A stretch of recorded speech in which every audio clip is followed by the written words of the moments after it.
বিসমিল্লাহির রাহমানির রাহিম।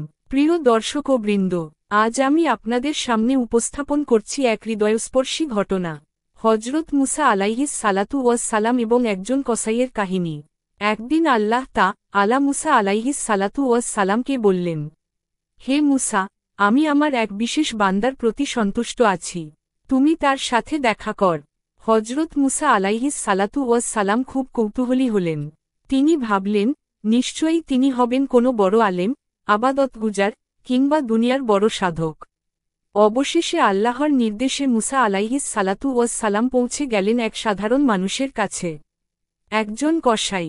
তিনি অবাক হলেন, দেখলেন, কসাই সারাদিন বাজারে কষ্ট করে পশু জবাই করছে, মানুষকে মাংস দিচ্ছে। দিনশেষে সামান্য উপার্জন নিয়ে ঘরে ফিরল। মুসা আলাইহিস সালাতু ওয়াস সালাম চুপচাপ তার পিছু নিলেন। বাড়িতে ঢুকে কসাই সরাসরি গেলেন এক বৃদ্ধা মহিলার কাছে।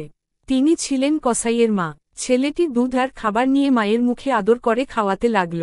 গায়ে হাত বুলিয়ে দিল, পানি পান করাল। মায়ের শরীর অসুস্থ, চলাফেরা করতে অক্ষম, কিন্তু ছেলে ধৈর্যের সাথে মায়ের সেবা করল। খাওয়ানো শেষে বৃদ্ধা মা আল্লাহর দিকে হাত তুলে দোয়া করলেন, হে আল্লাহ, আমার এই ছেলেকে জান্নাত দান কর।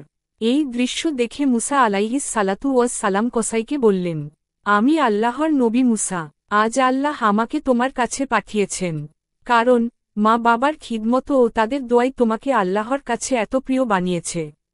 প্রিয় ভাই ও বোনেরা, ডানে ইশারা করা উল্টো হাতের তর্জনী আল্লাহর সন্তুষ্টি কেবল বড় বড় ইবাদাতে নয়।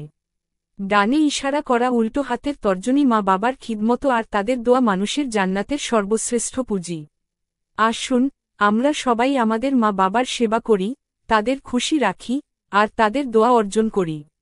শেষে বলবো, ভিডিওটি ভালো লাগলে শেয়ার করুন এবং আমাদের চ্যানেলটি সাবস্ক্রাইব করতে ভুলবেন না।